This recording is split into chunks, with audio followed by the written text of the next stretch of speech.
Hey there, sleepyhead, I'm so glad you're here. This is the perfect moment to slow down and simply listen.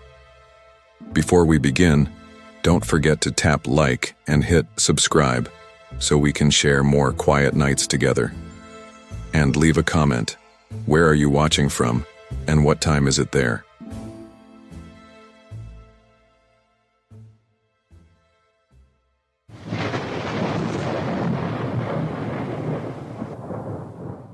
The small Alaskan town of Coldwater was a place few outsiders ever visited. Snow buried its roads, mountains surrounded its borders, and winter stretched longer than anywhere else in the United States. To live here was to live with silence, a silence so heavy even the sound of your own breathing felt like an intrusion. Ethan Miller, a 32-year-old wildlife photographer from Seattle, wasn't supposed to be in Coldwater, but a phone call had pulled him north. His childhood friend, Daniel Hartman, had vanished while working at a remote logging camp outside town. The local police had written it off as another Alaska disappearance, a phrase everyone used when people wandered too far into the endless wilderness and never returned. But Daniel wasn't the type to just wander off. Ethan arrived in Coldwater on a dim February evening, the sun already swallowed by mountains. His rented Jeep's headlights cut through sheets of snow until the first buildings appeared. A diner with neon lights flickering, a gas station, a post office, and beyond them, cabins with smoke crawling out of their chimneys. The townsfolk stared at Ethan like he didn't belong, and he didn't. Inside the diner, silence fell when he entered. A jukebox hummed faintly in the corner, but nobody spoke until a woman behind the counter, Clara Weller, broke it. "You're Daniel's friend, aren't you?" she asked. Ethan nodded. "I am. I need to know what happened." Clara's face darkened, and her voice lowered. "Then you should leave, before it gets dark." But it was already dark. Later that night, Ethan checked into a cabin at the edge of town, the last place Daniel had stayed. The owner, an older man named Harvey Griggs, handed him the keys with trembling fingers. "You'll hear things at night," Harvey muttered. "Don't open the door. No matter what." Ethan wanted to laugh it off as small-town superstition, but when midnight came, laughter wasn't possible. The wind howled like something alive. The cabin's wooden walls creaked under invisible pressure. Then, 3 slow knocks on the door.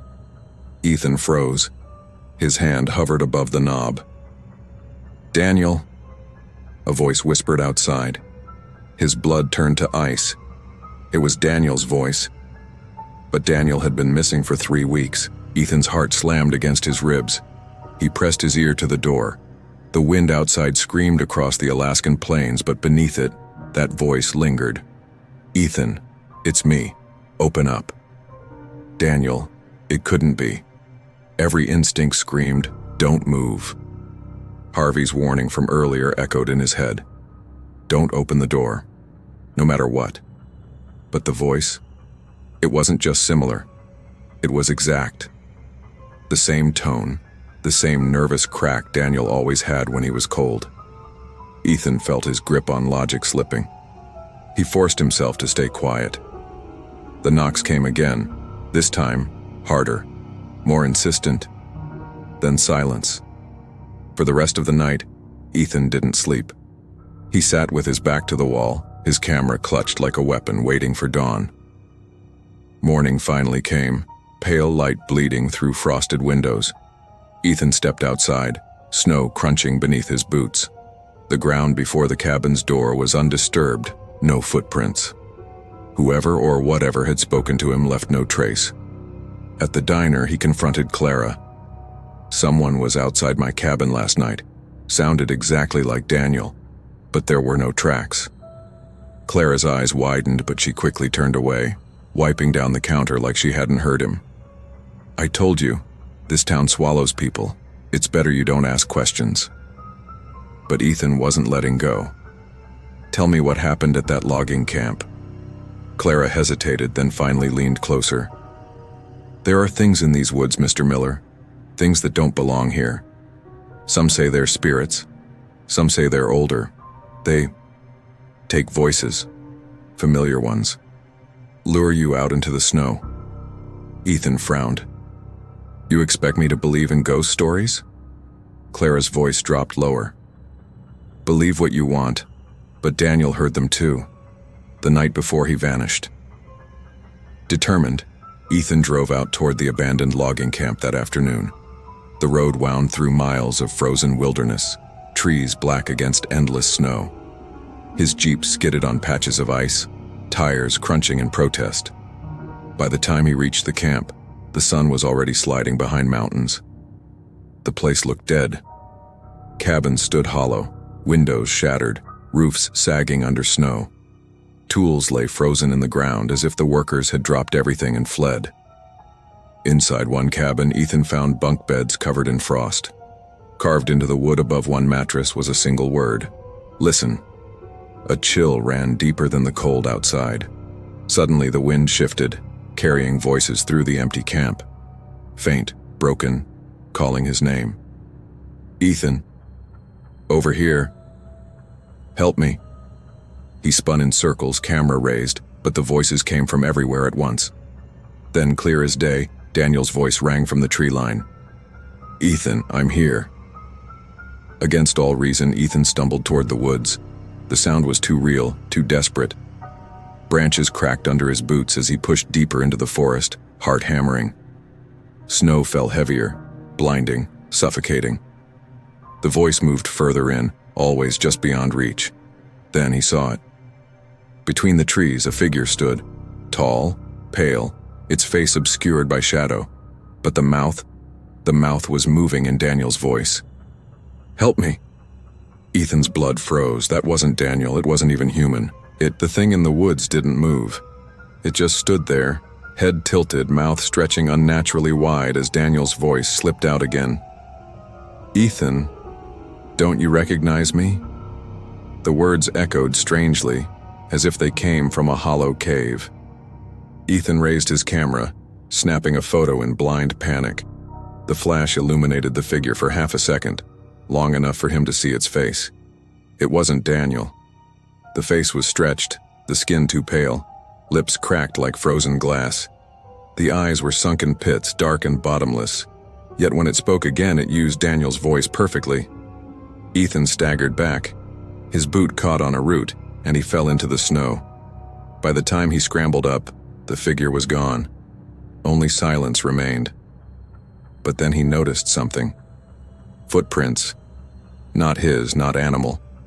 Long, deep prints in the snow leading away into the trees. Against every instinct, he followed them, snapping photos as he went.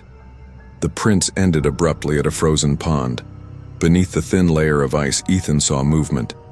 He crouched, wiping away frost, and his stomach twisted. A face stared back at him from under the ice. Daniel's face. Ethan stumbled back to town in shock, his camera clutched tight. He stormed into the diner and slammed it on the counter. Explain this, he demanded, flipping through the photos. Clara and a few locals gathered, their faces grim. One of them, a bearded man named Sheriff Cole Atkins, put a hand on Ethan's shoulder. You weren't supposed to see them, the sheriff said. Ethan's voice shook with anger. See what? That thing spoke with Daniel's voice. His face is under the ice. What the hell is going on in this town? Cole glanced at Clara, then back at Ethan. We call them the mimics. Old legends say they've been here longer than us. They take the voices of those they claim, trying to lure more into the dark. That's why Daniel's gone. And if you don't leave, you'll be next. Ethan shook his head.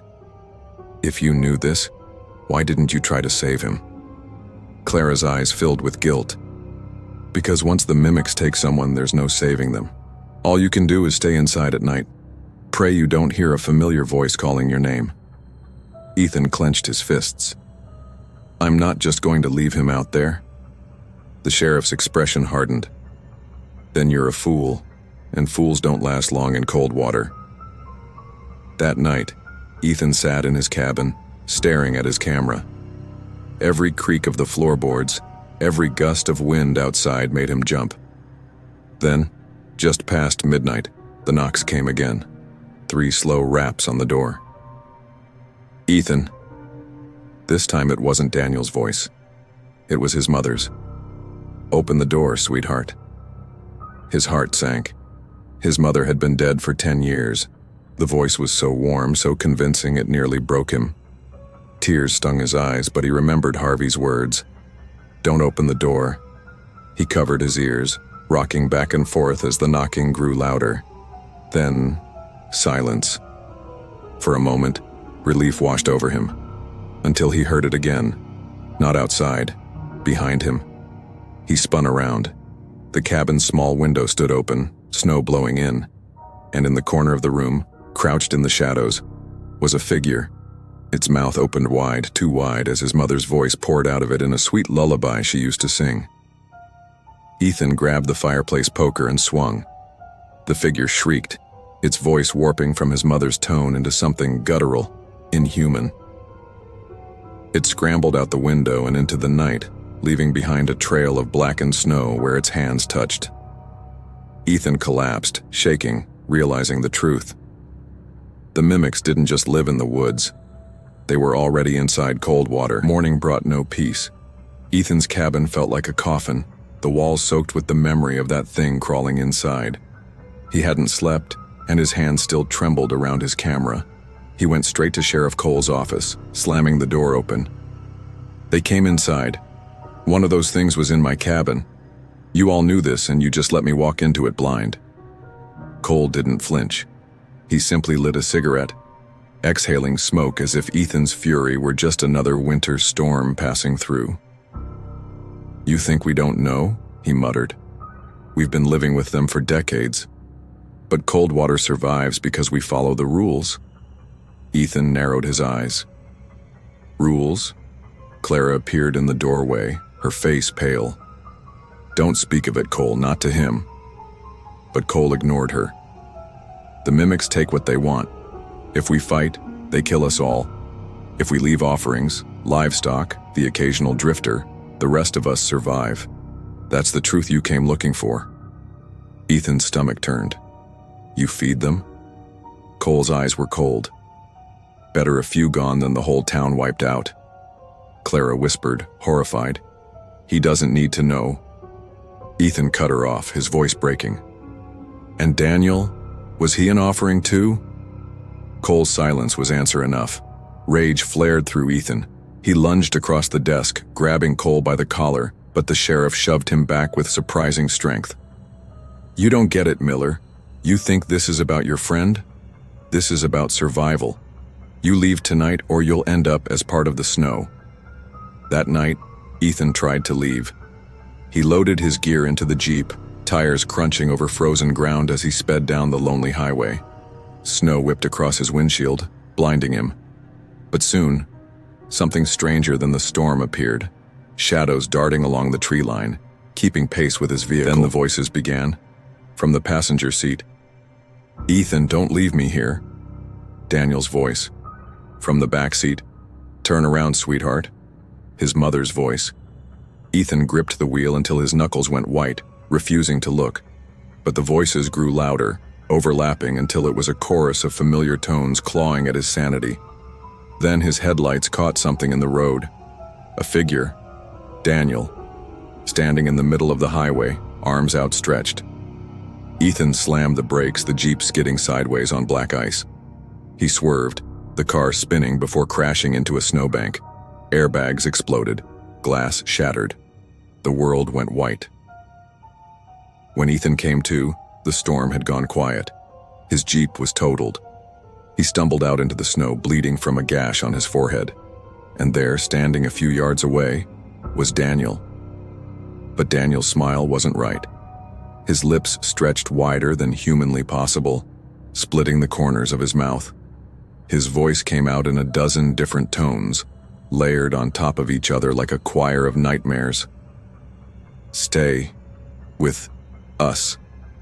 Behind him, more figures emerged from the trees, tall, pale, their mouths moving with the voices of people Ethan loved, people he had lost. The forest seemed to breathe with them, alive with stolen sound. Ethan turned and ran, crashing through snowdrifts, his lungs burning. He didn't stop until he reached the edge of Coldwater again. The townsfolk were waiting. Clara, Cole, Harvey, all of them standing silently in the street as if they'd been expecting him. Their expressions were hollow, resigned. Cole spoke first. "Now you see why we don't fight them." Clara's eyes glistened with tears.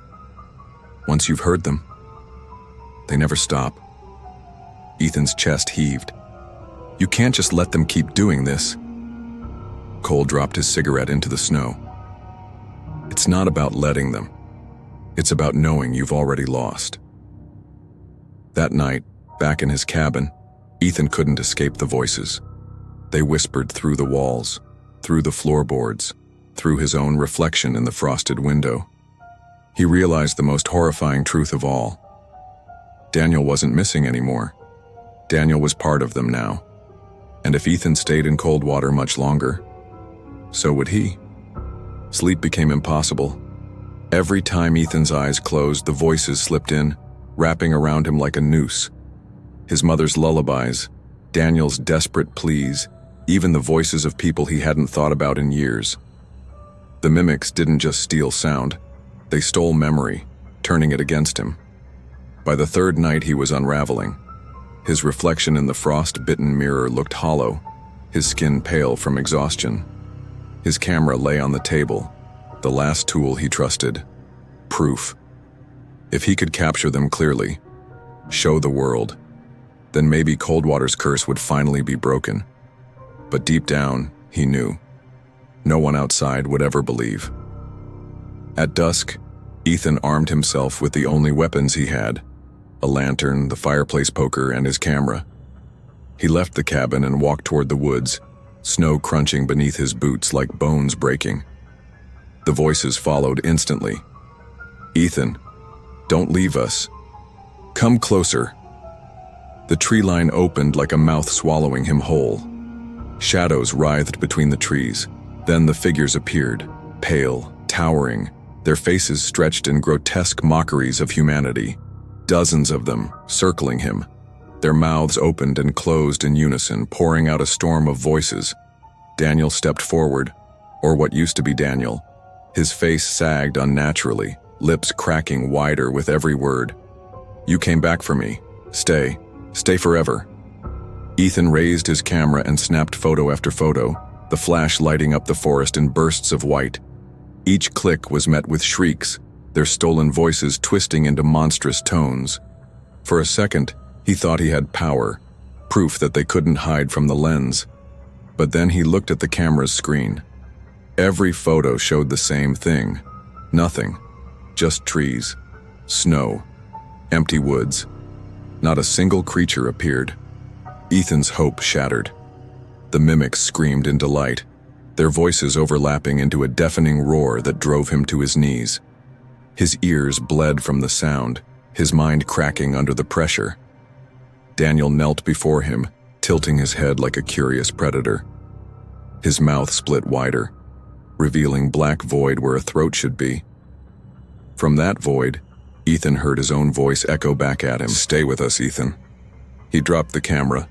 His lantern flickered and went out. Darkness swallowed him. When dawn came, the townsfolk found Ethan's cabin empty.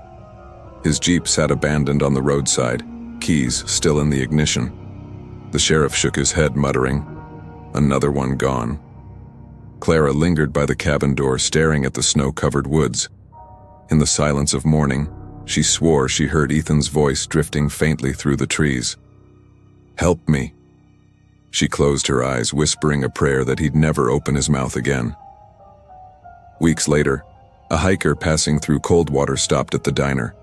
He pulled out his phone to show Clara something strange he'd found near the woods, a camera half buried in snow.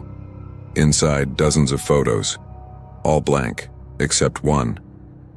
The final picture showed Ethan's face, his mouth stretched too wide, his eyes hollow, frozen in a scream that looked like it would never end.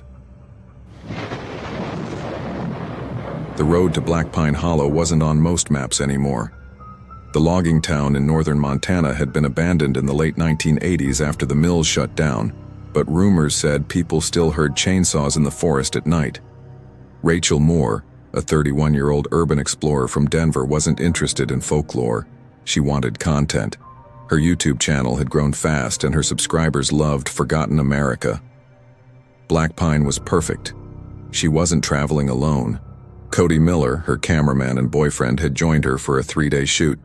He wasn't as enthusiastic about ghost towns, but he knew this trip could be the one that got Rachel sponsorships. As their truck rattled down the cracked asphalt, the forest swallowed them whole. Towering black pines pressed close to the road, their tops blotting out the sky. "This place is a graveyard," Cody muttered. Rachel smirked. Exactly what people love. By the time they reached the hollow, the sun was dipping low. Rows of rotting cabins leaned against one another, windows like empty sockets. The old sawmill loomed at the center, its roof collapsed, rusted saw blades glinting in the half-light. Rachel pulled out her phone, filming herself. Welcome to Black Pine Hollow, once a bustling mill town, now one of the most haunted places in Montana. People say the woods never forgot what happened here. She paused dramatically. And neither did the ones who died. Cody chuckled nervously. You're gonna scare the hell out of your viewers. What Rachel didn't know, what she couldn't know, was that Black Pine had been abandoned not just because of economics. There had been accidents, dozens of them. Workers crushed in the saws, others lost in the woods, and some simply gone, never found. As the last light faded, Rachel turned to Cody. Let's set up in the mill tonight. Viewers love when we camp in the creepiest spot. Cody looked toward the sawmill, its black silhouette jagged against the red sky. Yeah, I've got a bad feeling about this. They didn't see the shadow that slipped between the trees, watching, waiting. The sawmill was worse up close. Its wooden walls leaned inward as though the building itself wanted to collapse. A massive circular saw, rusted but still sharp at the teeth, sat frozen in the center like some ancient idol. Rachel set up her tripod while Cody unpacked their gear. Their small lanterns painted the rotting beams in sickly yellow light. Every creak of the wood sounded like footsteps. All right, Rachel whispered to her camera, lowering her voice for effect. This mill was where most of the accidents happened. Workers claimed the machines moved on their own, that the blades turned, even when the power was cut.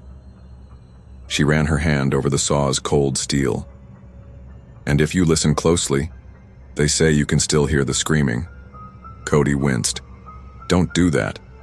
What? Touch it? No. Tempt fate. Rachel laughed, but it sounded hollow.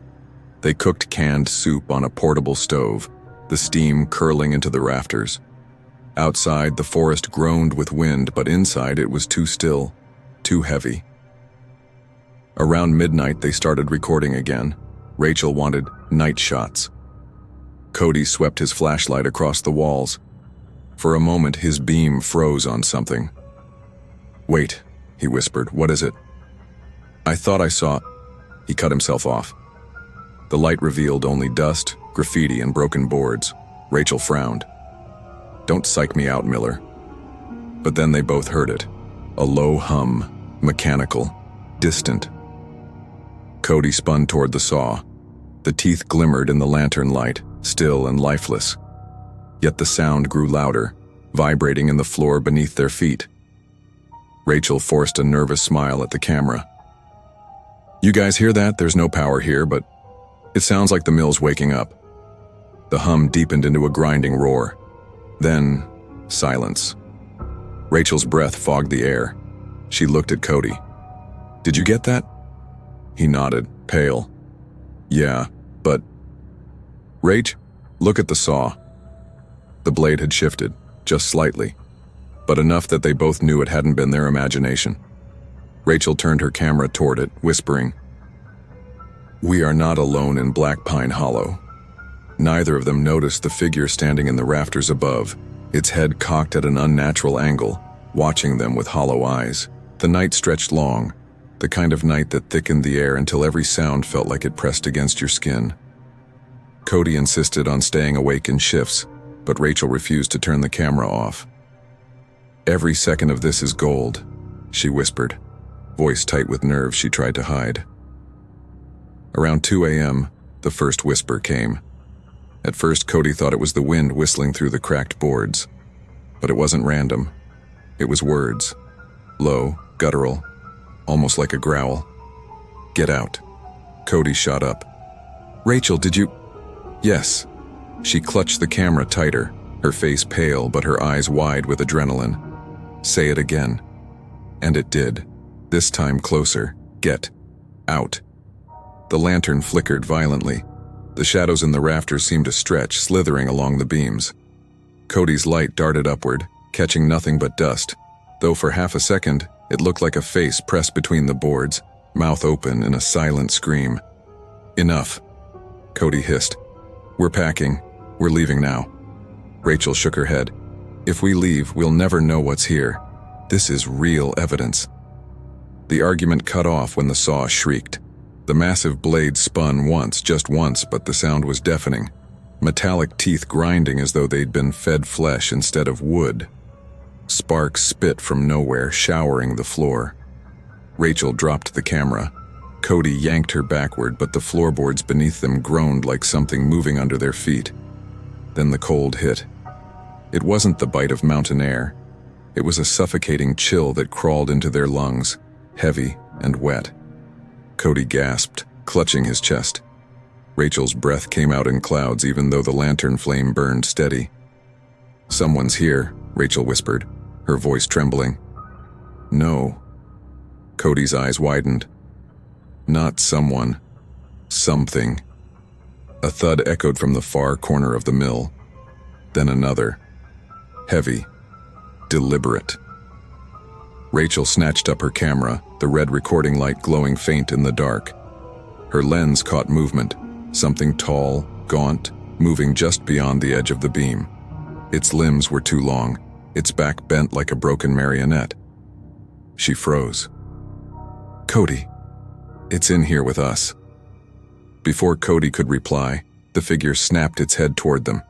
Its eyes gleamed white in the dark, and it began to crawl, fast across the wall toward them. The thing moved like a spider, its limbs cracking against the rotting wood as it crawled toward them. Every step shook loose splinters and dust. Rachel screamed and swung her flashlight up, only for the beam to slice through emptiness. The wall was bare, but the sound of crawling hadn't stopped. "Where is it?" Cody whispered, his voice hoarse. He swept his light left, then right, then up. The beam landed on the ceiling. The creature clung there, upside down, its head twisting in a full circle before stopping to look directly at them. Its mouth hung open wider than a human jaw could stretch, revealing nothing but black. No teeth, just a void. Cody's survival instincts took over. He grabbed Rachel's arm and dragged her toward the exit. They sprinted, boots pounding the unstable floorboards, but the hollow followed, its body scraping across beams, rattling every loose nail. Rachel's camera swung wildly on its strap, still recording. She muttered through sobs, "It's real, it's real, it's real." They reached the door and shoved. It didn't budge. The old wood had swollen shut. Cody threw his shoulder into it, cursing. Behind them, the hum of machinery rose again. Rachel turned, just in time to see the saw blade spin, screeching like a banshee. The floor vibrated, tools clattered off shelves, and the lantern shattered against the ground, plunging the room into twitching shadows. The creature dropped. It landed on all fours with a sickening crack, then rose to its full, impossible height, easily 8 feet tall. Its long fingers dragged across the ground as it lurched closer. Rachel raised the camera like it was a shield. Don't come closer. We don't mean any harm." The hollow tilted its head. For a heartbeat, the world went quiet. Then a voice erupted from its void mouth. Not its own voice, her father's. "Rachel, why did you leave me?" Rachel's blood ran cold. She stumbled backward, tears spilling as her father's voice, dead 2 years now, echoed perfectly. Cody yanked her back to reality. "Don't listen to it. That's not him." The hollow shrieked, a sound that shattered glass and rattled Rachel's skull. She fell to her knees, clutching her ears, while Cody shoved again at the door until, with a final crack, it burst open. They tumbled into the freezing night air, gasping. The forest felt alive, branches groaning like bones. But Rachel didn't look at the trees. She looked back at the sawmill. Through the doorway, the hollow stood perfectly still, its white eyes glowing in the dark. Slowly, deliberately, it raised one finger and placed it to where lips should have been. Shh. The night swallowed them as Rachel and Cody stumbled into the woods, breath sharp, hearts wild. Snow crunched beneath their boots, every sound amplified by the silence that followed. "Don't stop," Cody panted. "We just keep moving until sunrise. We'll make it back to the truck." Rachel clutched her camera to her chest. The red light still blinked, recording every ragged breath. But her mind reeled with the voice she'd heard. Her father's voice. Flawless. Impossible. "How did it know?" she whispered. "How did it sound like him?" Cody didn't answer. He didn't have one. The forest grew darker the deeper they went, the moon swallowed by clouds. Every tree looked the same, blackened trunks leaning like watchful giants. And then, the air shifted. The chill returned. The same suffocating cold that had strangled them in the mill. Cody froze. "Rachel." From the shadows between the trees, something stirred. A long limb slid into view, then another, then a crooked, towering frame. The hollow followed. It didn't rush. It didn't need to. It wanted them lost. Rachel lifted the camera again, as though it might somehow protect her. Through the lens, the hollow looked worse. Its body blurred at the edges, writhing like smoke trying to take shape. "It's not just hunting us," Rachel realized aloud. "It's feeding on fear." The hollow's head snapped toward her. Then came another voice, her mother's. "Rachel, come home, please come home." Rachel's legs buckled. Cody caught her, shouting, "Ignore it, it's not them." But the voices didn't stop. They multiplied. Her father, her mother, friends, teachers, dozens of people, alive and dead, all speaking at once, overlapping in a grotesque chorus. "Rachel, Rachel, Rachel," she screamed, dropping the camera. The lens cracked against a stone, but it kept recording. Cody dragged her forward, forcing her to move until the trees broke open into a clearing. In the center, half buried in snow, was a crumbled foundation, stone walls blackened with fire long since extinguished. "The old church," Cody gasped. He'd seen it marked on the map earlier, dismissed as ruins. The hollow stopped at the tree line. Its white eyes burned against the dark. It didn't enter. Rachel's breathing steadied. "It can't come in." Cody scanned the stones. The faint outline of a cross still clung to the ruins, charred but present. Sanctuary. They collapsed together inside, trembling. For the first time all night, there was silence. No voices, no scraping limbs, just their shivering breaths. Rachel stared at the broken altar. Something about it tugged at her. An old, half-rotted Bible lay beneath the snow. She pulled it free. Inside the cover, a name was scrawled in faded ink, Thomas Hale. Cody's eyes widened. That was the mill owner, the one who disappeared. As if hearing its own name, the hollow let out a shriek so sharp it rattled the stones. It clawed at the tree line but still would not cross. Rachel's hands shook as she flipped through the brittle pages. Margins were filled with frantic writing. Pleas, prayers, warnings. One phrase repeated again and again until the ink cut deep into the paper. "It wants voices. It wants faces. It wears us until we break." Rachel's throat tightened. That's what it does. It becomes what you miss most. That's how it lures you. Cody looked at her, pale and wide-eyed. Then it'll never stop. Outside, the hollow's frame stretched taller, arms dragging across the snow. It didn't move closer, but its white eyes stayed fixed on them, watching, waiting. Rachel set the Bible on the altar. Her voice was barely a whisper. "Then we never stop fighting." The camera's red light flickered one last time, then died. The footage was later found by hikers weeks after Rachel and Cody vanished. The snow had melted, revealing the cracked camera, its battery long drained. The last image on the tape was the ruins of the church, and just at the edge of the frame, a pair of glowing white eyes staring from the tree line.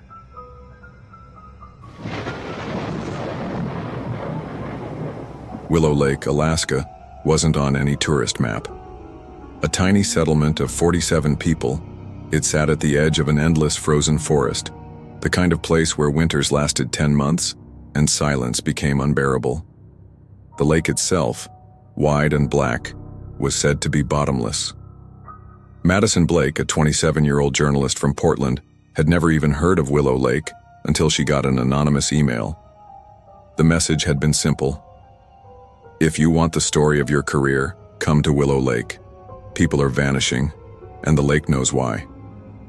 No name, no explanation, just a location and a warning. Stay away after sundown. Madison wasn't the type to ignore a lead.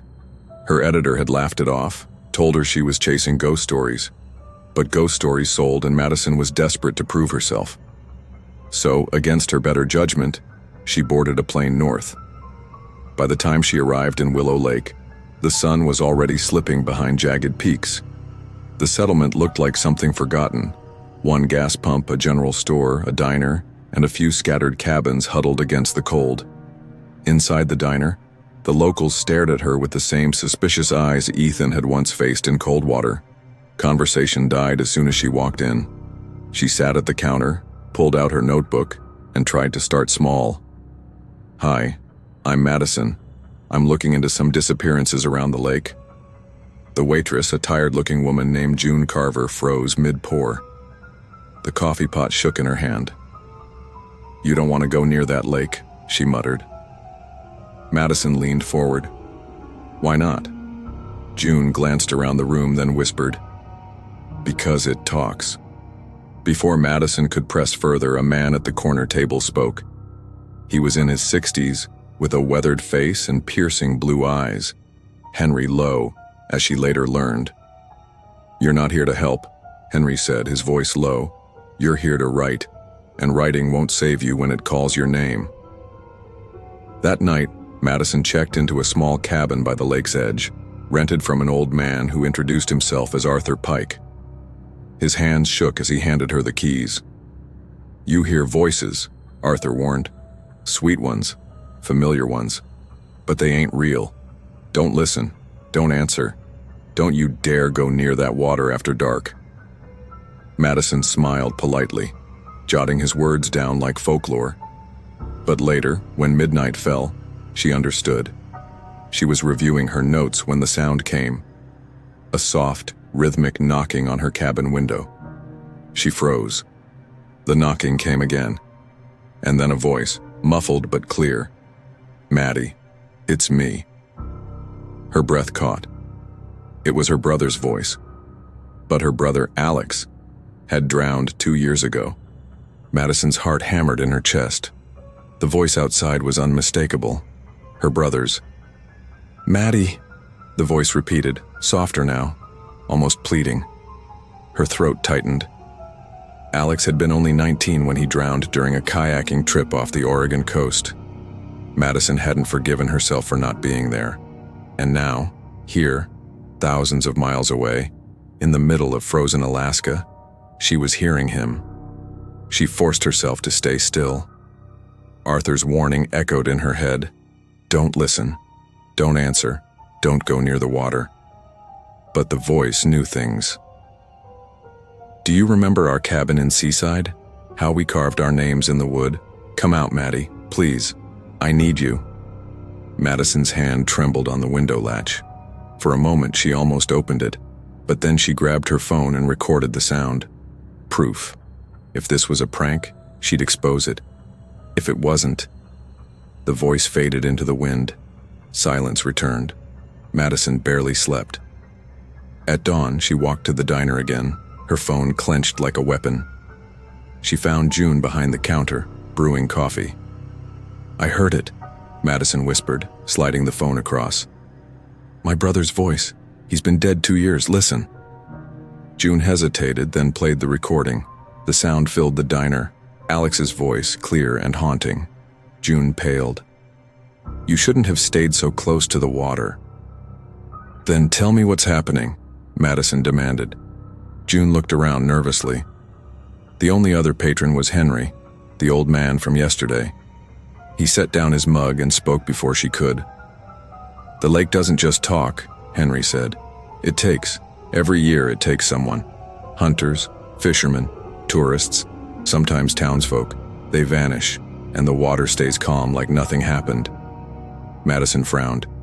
"You're saying the lake kills people?" Henry leaned closer, his eyes sharp. "Not just kills, it remembers. It wears the voices of the drowned like a mask trying to drag more down. That's how it grows." June shuddered. "It called my father 20 years ago. He walked right into the water. We never saw him again." Madison scribbled notes furiously. "Why stay here then? Why not leave?" Henry's jaw tightened. "Because Willow Lake doesn't let go. Those who try, well, sometimes their voices come back too." Later, Madison interviewed Arthur Pike, her landlord. His cabin smelled of wood smoke and fear. "You don't understand, girl," Arthur rasped, staring at the frozen lake outside his window. "The water's not just deep, it's endless. No bottom. My wife, she went out to hang laundry one night. Heard her sister's voice calling from the lake. She walked straight in, smiling like she was seeing heaven. I pulled her back, tried to, but the water took her anyway. Not even a splash." Madison swallowed hard. "Have you ever seen it? What's under there?" Arthur's hands shook. "Only once. On a moonless night, the ice cracked open and something rose. Not a person, not a fish. Something with too many mouths. They were all speaking at once. I don't sleep anymore." Madison left shaken. Every story was the same. Warnings, fear, resignation. But she wasn't ready to run. She needed proof, something undeniable. That night, she set up her camera on the shore of Willow Lake, microphone aimed at the ice. She wanted the whispers recorded, the evidence captured. Hours passed. Nothing. Just wind and the groan of shifting ice. Then at 2:14 a.m., her recorder spiked. "Maddie, help me." Her brother's voice again, and then another. "Madison Blake, we've been waiting." Her own name spoken in a chorus of voices, male, female, young, old. The lake wasn't just calling her. The next morning, Madison replayed the recording over and over. Her brother's voice she could almost explain away. Grief, hallucination, a trick of the wind. But her own name, spoken in a dozen overlapping tones, that was something else entirely.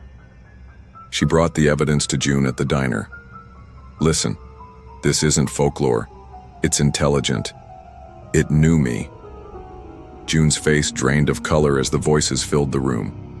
Henry Lowe, sitting at his usual table, slammed his fist on the counter. "Stop playing that. Do you want it to follow you here?" Madison snapped back. "It already has."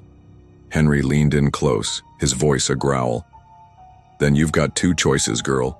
Leave now, or be swallowed like the rest." But Madison wasn't leaving. Not yet. She spent the afternoon knocking on doors, recording testimonies. Most slammed the door in her face, but a few whispered fragments of truth. One woman swore her daughter's laughter still drifted across the lake at night. A fisherman claimed he'd hooked something on his line that laughed like his dead wife before dragging him into the freezing water. The stories piled up, each darker than the last. By sunset, Madison's head buzzed with dread. She returned to Arthur Pike's cabin, desperate for clarity. Arthur sat by the fire, staring at nothing. "You're digging in graves best left alone," he muttered. "I need to know," Madison pressed. "What's in that lake?" Arthur's eyes lifted slowly, wet with grief. "It's not just water. It's a mouth. A graveyard that sings. Everything it swallows, every soul, every word, they don't sink. They echo, waiting for more." Madison whispered, "Then why do people still live here?" Arthur's hand shook as he reached for a flask. Because we're already bound. The lake remembers us all. Even if we run, the voices follow.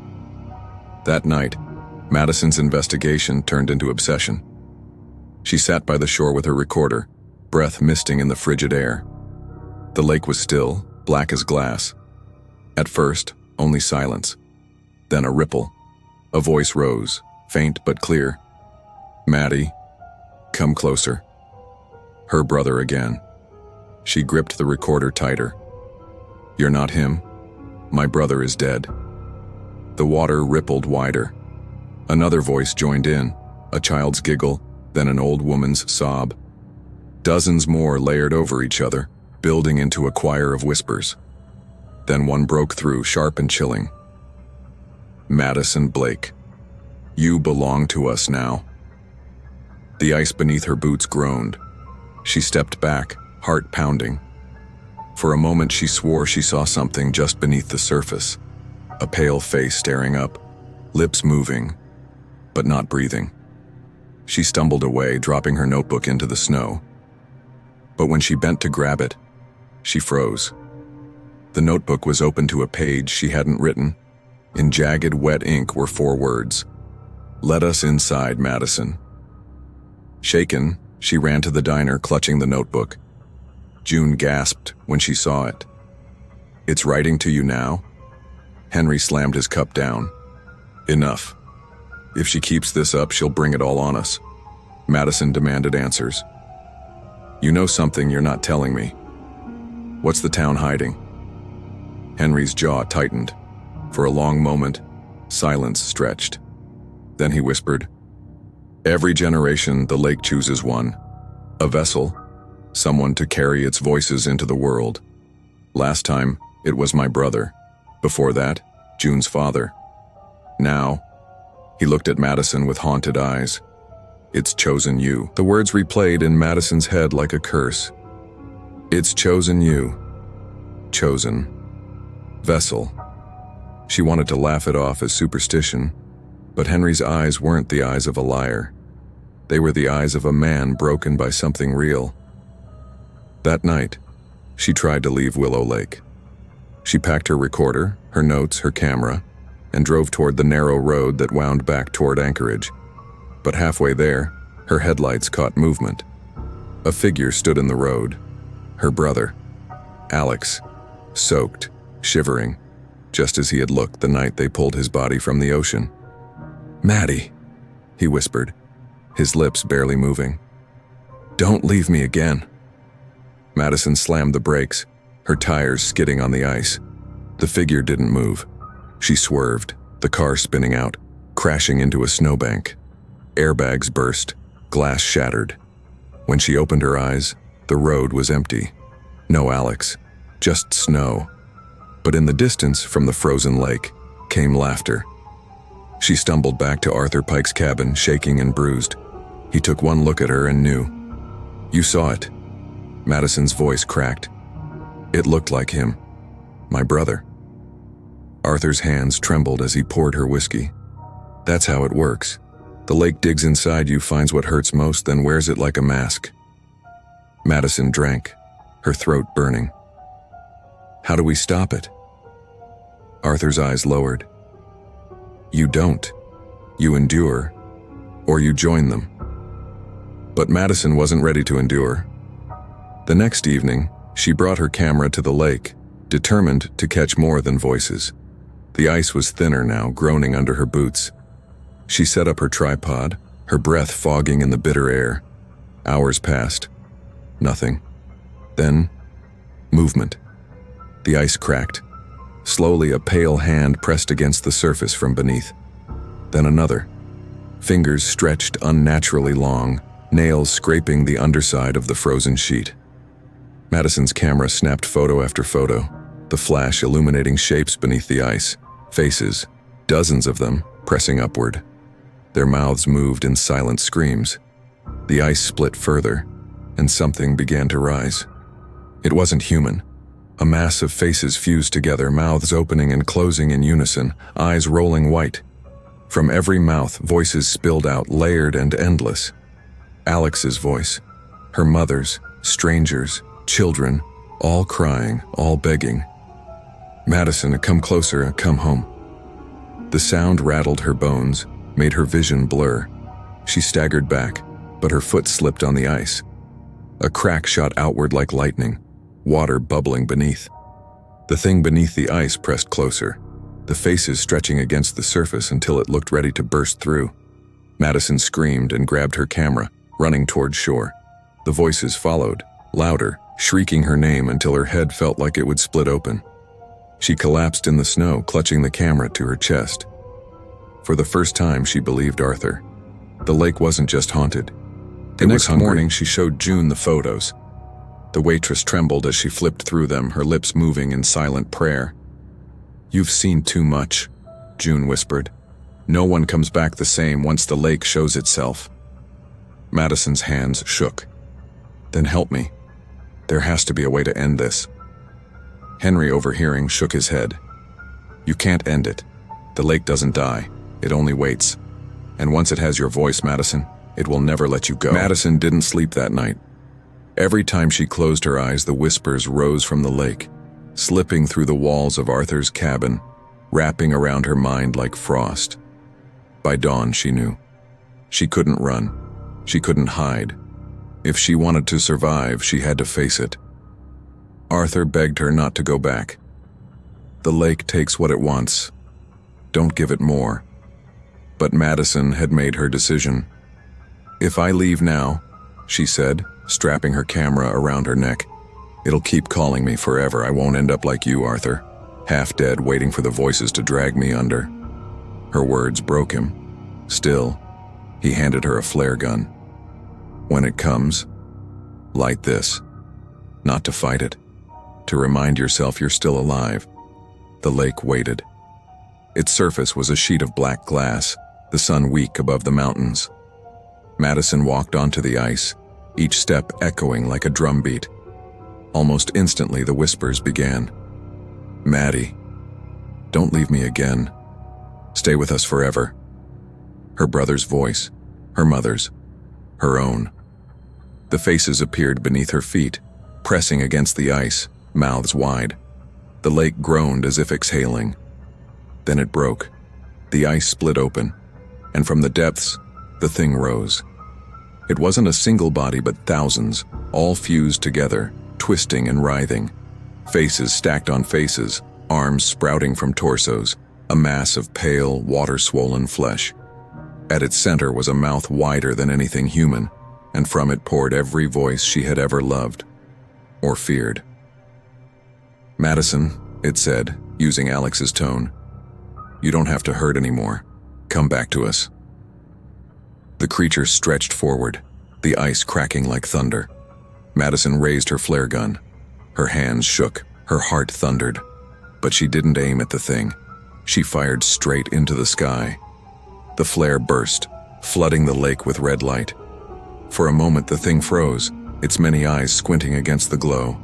The voices faltered, turning into shrieks. Madison screamed back at it, her voice raw. "You don't get to take me." Her shout echoed across the valley. The ice beneath her feet began to collapse, but she staggered backward, falling onto solid ground. The creature thrashed, dozens of hands clawing at the edges of the ice, trying to drag itself free, but the light weakened it. Slowly, it sank, the water ceiling shut with a sound like thunder. The lake was silent again. Madison lay in the snow, shaking, her camera clutched to her chest. When she opened it later, the photos were gone, every frame blank, no faces, no proof. Arthur said it was better that way. The lake doesn't like being remembered, but Madison knew the truth. She could still hear faint whispers at night, just beneath her breathing. The lake hadn't let her go, not completely. And sometimes when the wind was still, she swore she heard Alex, calling from beneath the frozen dark.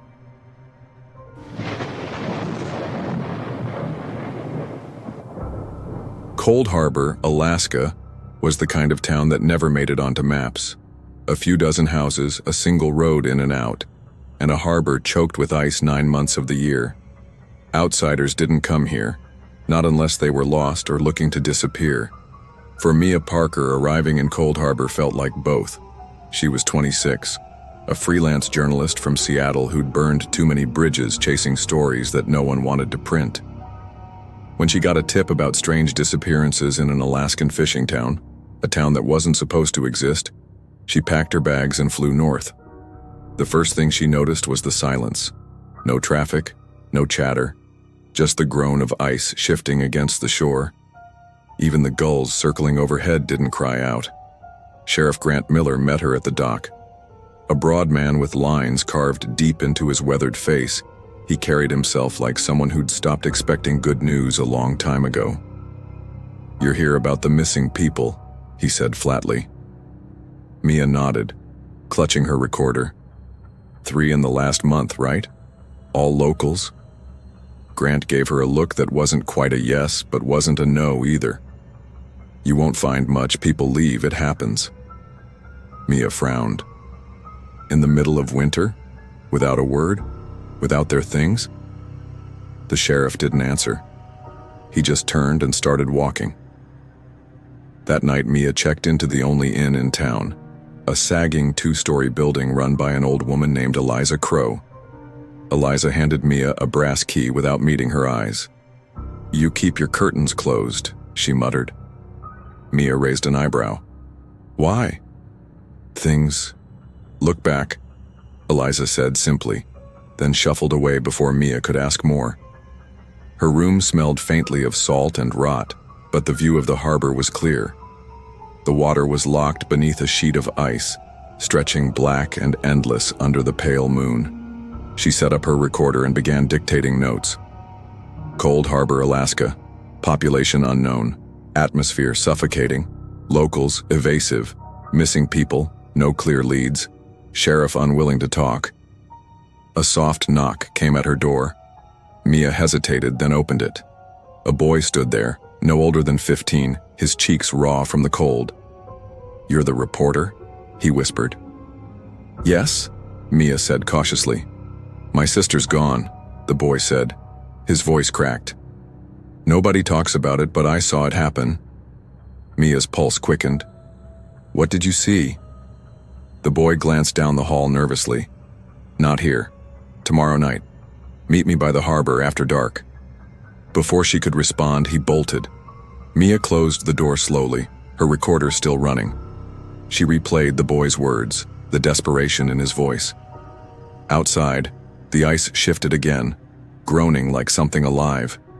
And from the harbor, just for a moment, she thought she heard a whisper, faint but clear, her own name. Mia. Mia barely slept. The whispering from the harbor lingered in her ears long after she turned off her recorder. It had been faint.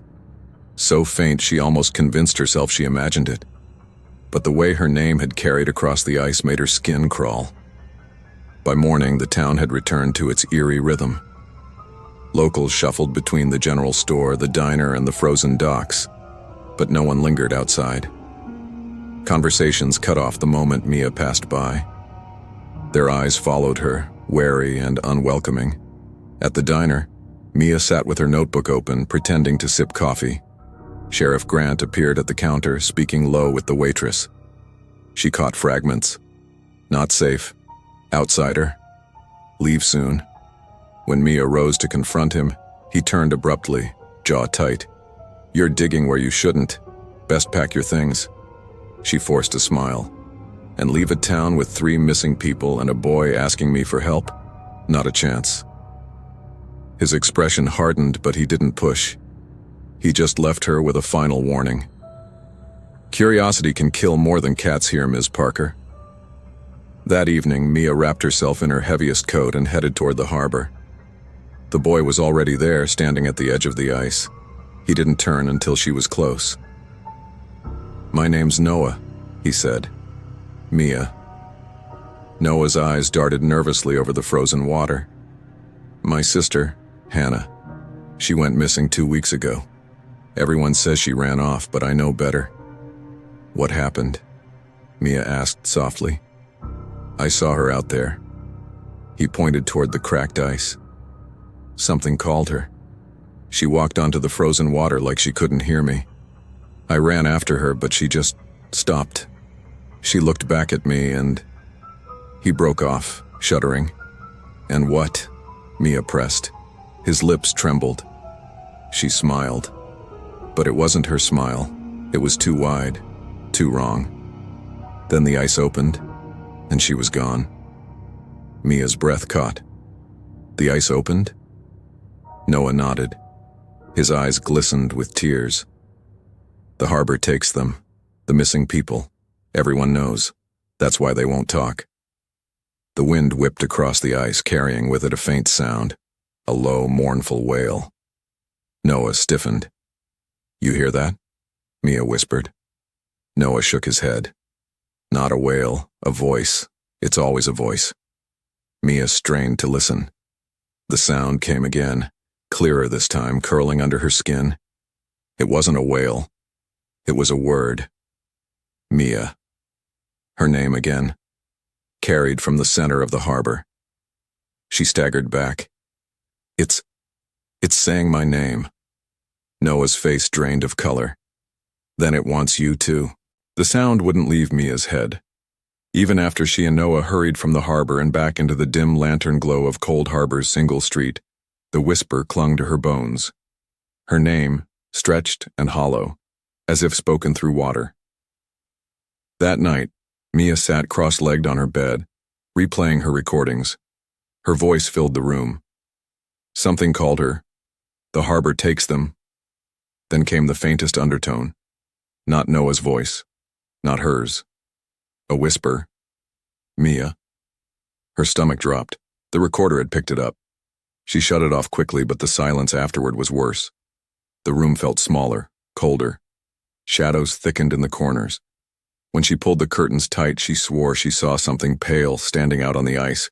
A figure, motionless, watching. The next day, Mia cornered Eliza Crow, the innkeeper. The old woman resisted at first, but Mia pushed, desperate.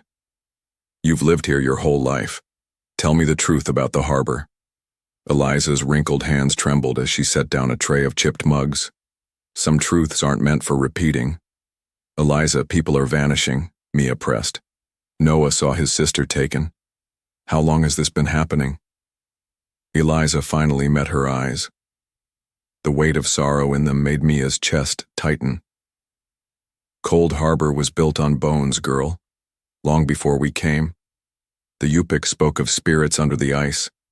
Starved, waiting. When the first settlers ignored the warnings, they started hearing the voices." "What do they want?" Mia whispered. Eliza's lips thinned. "They want us. They always want us." That night, Mia made the mistake of returning to the harbor alone. She told herself it was for evidence.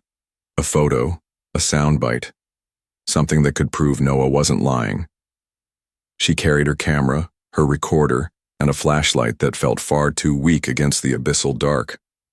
The ice groaned under her boots as she stepped closer to the shoreline. The town behind her had gone silent again. Windows shuttered as though no one dared watch. Then, movement. A ripple beneath the frozen surface. Slow, deliberate. Her breath caught as the ice thinned just feet away, black water gleaming like an open eye. Something pale pressed against it from below. A hand, fingers spread wide. Mia's flashlight flickered. The hand slid upward and a face emerged beneath the glassy surface. A girl's face. Long hair swirling, mouth parted in an awful smile. Noah's sister. Mia staggered back. The girl's lips moved, and though the ice muffled the sound, Mia still heard it clearly in her mind. "Mia?" The ice cracked. Her recorder slipped from her hand, landing with a thud on the frozen surface. The cracks spiderwebbed outward, racing toward her boots. Mia ran. Behind her, the ice split open with a sickening snap, and something vast and unseen shifted in the black water below. She didn't stop until she slammed her door shut, heart hammering. She backed into the room, trembling, when she realized her recorder was still out there, and the whispers were already inside. Mia couldn't breathe. The whisper didn't just float in her ears anymore, it curled inside her skull. She clutched her head, rocking against the locked door of her in-room. Mia, come back. We're waiting. Her recorder. That damn recorder. Whatever had touched it on the ice was now tethered to her. At dawn, she dragged herself to Sheriff Grant's office. His tired eyes narrowed the moment she stepped in. You look like hell. Your town is hiding something, Mia rasped. I saw Noah's sister under the ice. I heard her, my recorder. Stop, Grant snapped. He stood, slamming a file drawer shut. I told you to leave this alone. We keep the town safe by not stirring the water, by not feeding it with attention. Mia stepped closer, fury outweighing fear. Safe? 3 people missing in a month. That's your idea of safe? Grant's jaw clenched. You don't understand. It always takes some of us.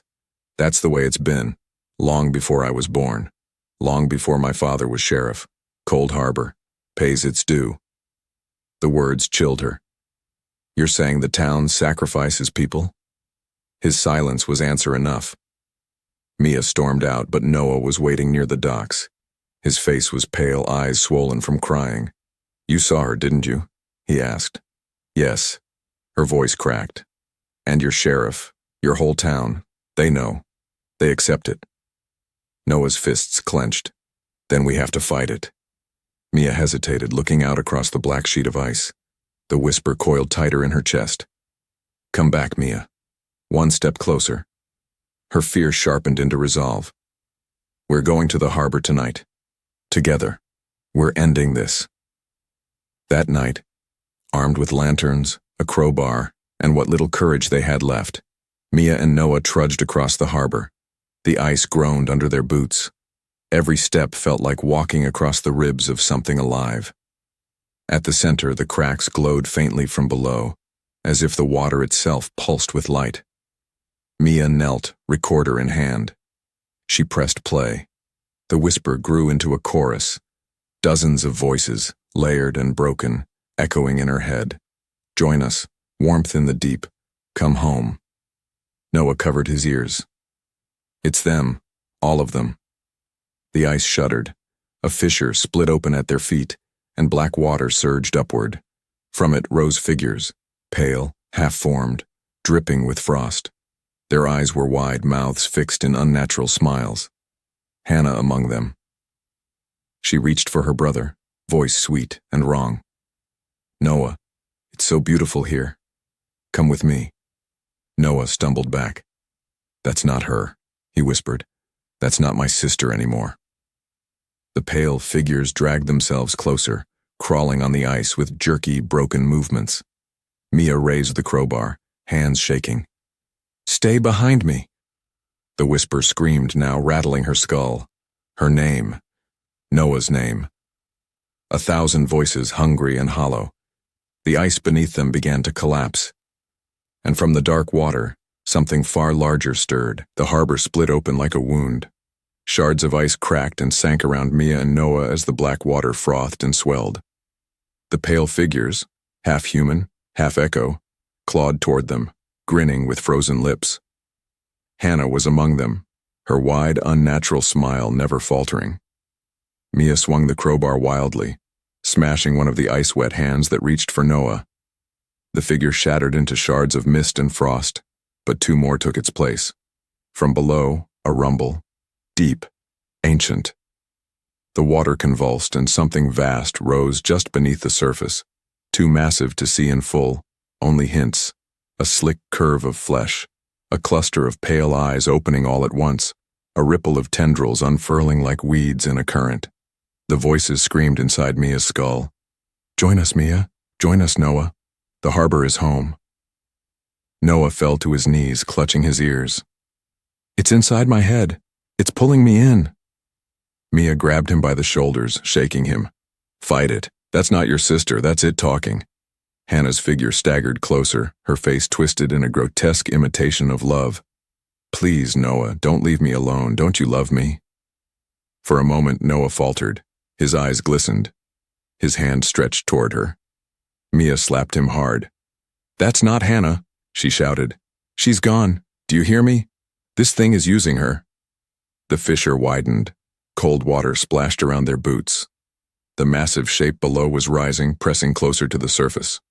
The entire harbor groaned as if about to collapse inward. Mia's recorder slipped from her pocket, landing on the ice. The voices inside it bled out into the air, feeding the thing below. Its many eyes blinked, fixed on her. She realized the truth in a single, searing flash. The harbor didn't just take people, it needed memory. Recordings, names spoken aloud. The more they listened, the stronger it became. With shaking hands, Mia snatched the recorder. For one horrible second, she thought about smashing it and ending the torment. But then she realized she could turn it against the harbor. She hit record. "Noah," she screamed over the roar of cracking ice. "Say her name. Say it true." Noah's chest heaved. Tears streamed down his face. He looked at the figure that wore his sister's smile and whispered, "Hannah Parker, you're gone. I let you go." The false Hannah shrieked, her form unraveling into mist. The other pale echoes wailed and dissolved with her. The massive presence below thrashed, furious. Mia lifted the recorder high and shouted into it, "You don't own me. You don't own Noah. You don't own Cold Harbor." The harbor roared back, a sound like cracking glaciers, like centuries of grief shattering at once. The ice beneath them buckled, but instead of falling, the water surged inward, pulling the mist, the whispers, the shadows all down into the dark. The fissure sealed itself with a hiss of steam. Silence. Mia and Noah collapsed on the ice, gasping.